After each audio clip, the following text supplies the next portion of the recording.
வாய்க்கிலேயே கத்திட்டு இன்னைக்கு டெல்லியில போய் தவம் இருக்காரு. பாவம், பிள்ளை பாசம்.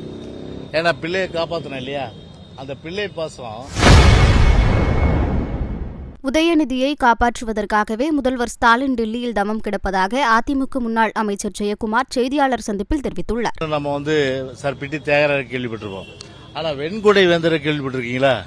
இப்ப நவீன வெண்குடை வேந்தர்னா நம்முடைய முதலமைச்சர் மு.க. ஸ்டாலின் அவர்கள் தான் வெண்குடை வேந்தரா இன்னைக்கு தமிழ்நாட்டு மக்கள்ல இன்னைக்கு பார்க்கப்படுறாரு.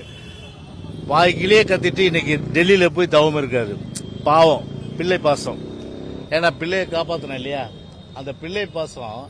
அவர் இன்னைக்கு போய் டெல்லியில ஒரு தவம் கிடந்து இன்னைக்கு காத்து கொண்டிருக்கின்ற ஒரு நிலைமை தான் இன்றைக்கு மு.க. ஸ்டாலின் கிட்டத்தட்ட 3 வருஷம் போவாது. இப்ப போவார்னா அதுக்கு ஒரு விளக்கம் தராரு. அதை நிதி ஆயோக் கூட்டத்தில் நாங்கள் போய் பேசுவோம். ஏன் நான் 4 வருஷம் போல நீங்க? அப்போ குப்புற விழுந்தாலும் மீசையில மண்ணூட்டல, குப்புற விழுந்தாலும் மீசையில மண்ணூட்டலன்ற கதையா தான் இன்னைக்கு மு.க. ஸ்டாலினுடைய அந்த கதையாக இருக்கு. எனவே இன்னைக்கு ஒரு பெரிய அளவுக்கு ஈடினுடைய அந்த வலையில இன்னைக்கு சிக்கி இருக்காங்க. இன்னைக்கு அதனால உப்பு தின்பவன் தண்ணி குடிப்பது போல தப்பு செய்தவர்கள் எல்லாம் எங்கெங்கயும் ஓடி இருக்காங்களாம் இல்லையா.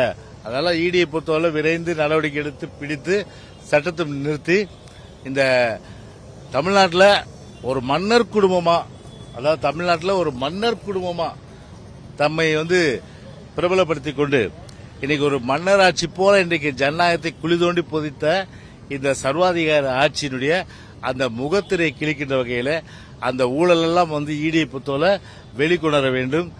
அதற்கேற்ற வகையில சட்ட நடவடிக்கை கண்டிப்பாக அவர்கள் எடுக்க வேண்டும் என்பதுதான் எல்லோருடைய அந்த தமிழ்நாட்டு மக்களுடைய அந்த விருப்பமும் கூட. செய்திகளை உள்ளது உள்ளபடி தெரிந்து கொள்ள ரெஃப்ளெக்ட் நியூஸை சப்ஸ்கிரைப் பண்ணுங்க.